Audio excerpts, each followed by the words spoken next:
नमस्कार दर्शक बंधु पीएम किसान योजनार चाषी भाई मानक पई आसला बड़ खुशी खबर। पीएम किसान योजनार स्वतंत्र अभियान ग्रामांचल और सहरांचल समस्त वर्गर भूमिहीन क्षुद्र नाममात्र मध्यम और बृहत चाषी मानक पई प्रक्रिया रे शामिल करा जायछि। पीएम किसान योजना रे पंजीकृत थाई मध्य सहायता राशि पाई पारु नथिबा हिताधिकारी निम्नलिखित प्रक्रिया गुड़िक संपूर्ण करने सरकार तरफ अनुरोध। निजर बैंक अकाउंट सहित एनपीसीआई आधार लिंक करंतु।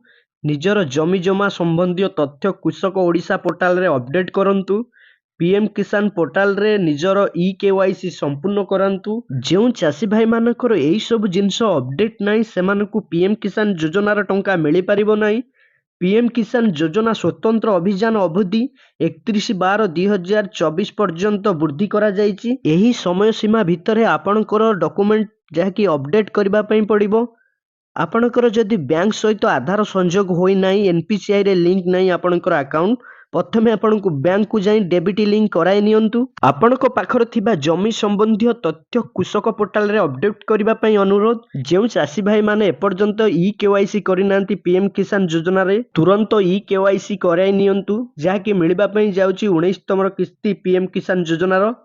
जो माने केवाईसी करिनांती केवाईसी दुई प्रकार हेई परिबो। जदि आपण माने आपणकर मोबाइल द्वारा करि परिबे किंबा आपणकर निकटस्थ जनसेवा केंद्र को जाई कि आपण बायोमेट्रिक द्वारा करि परिबे। पीएम किसान योजनार चाषी भाई माने 31 डिसेंबर 2024 पूर्व यही सब अपडेट करि नियंतु। पीएम किसान योजनार स्वतंत्र अभियान ग्रामांचल और सहरांचल समस्त वर्गर भूमिहीन क्षुद्र नाममात्र मध्यम और बृहत चाषी यही प्रक्रिया रे शामिल हेबे। पीएम किसान योजना 18तम किस्ती अक्टोबर मासरे खाता को आसीथिला।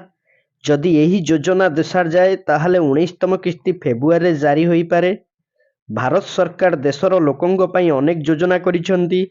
देशरे कोटी कोटी लोक एही सरकारी योजनार लाभ पाउचंती। पीएम किसान योजना कृषक माननकु वार्षिक 6000 टंका दिया जाए। किसान योजना अधीन रे सरकार एपर्यंत 18टी किस्ती जारी करिसंती। वर्तमान कृषक माने यही योजनार परवर्ती किस्ती पई अपेक्षा करिसंती।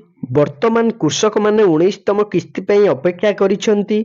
सरकार 4 मास व्यवधान रे किस्ती पठांती। एही योजनार 18तम किस्ती अक्टोबर मासरे खाता को आसीथिला। जदि यही दृष्टिकोण देखा जाए 19तम किस्ती फेब्रुआरी रे जारी होई पारे। पीएम किसान योजनार स्वतंत्र अभियान रे अवधि को आसंता 31 तारिख पर्यंत वृद्धि करा जायछि। ग्रामांचल और सहरांचल समस्त वर्गर भूमिहीन चाषी को यही प्रक्रिया रे शामिल करा जायछि। पीएम किसान योजना रे पंजीकृत थाई मध्य सहायता राशि पाइबारु वंचित हेउतिबा हिताधिकारी माननकु निज निजर बैंक सहित आधार संयोग कराई नियंतु, जहाँकि डेबिट लिंक कराई नियंतु।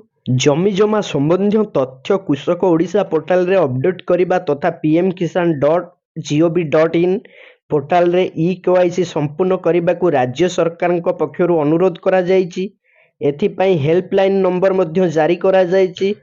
पीएम किसान योजनार संबंधी प्रश्न आपण माने यही नंबर रे कॉल करी आपणकर अभियोगटी जणाई परिबे।